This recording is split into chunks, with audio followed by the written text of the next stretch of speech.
नमस्कार मित्रांनो, मी शशांक सिंगकर मधुवन माझ्या मामाच्या गावामध्ये आपलं स्वागत आहे। आज आपण अशा ठिकाणी आलेलो आहोत, आस्थान या ठिकाणी। इथे पूर्णतः संपूर्ण आपल्याला माझ्या मागे दिसेल हे संपूर्ण सह्याद्रीच्या रांगा आहेत।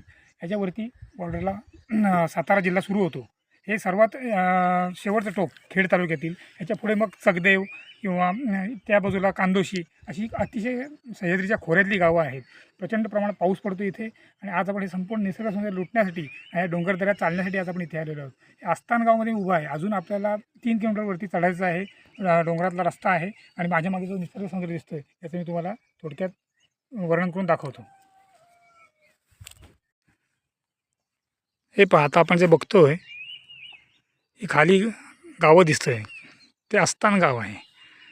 ह्या संपूर्ण डोंगर रांगा। आता आपल्याला तो जो समोर सुळका दिसतोय तिथे जायचं आहे। तिथे धनगरवाडी आहे, आस्थानची धनगरवाडी, तिथे आपल्याला जायचं आहे।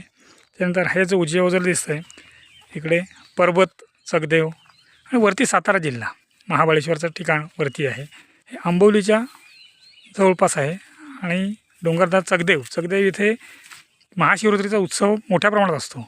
तर या महाशिवरात्री उत्सव इथून 5-5, 6-6 किलोमीटर लोक उभा चढून चालत जातात आणि या संपूर्ण महाशिवरात्री उत्सवाला जात असतात।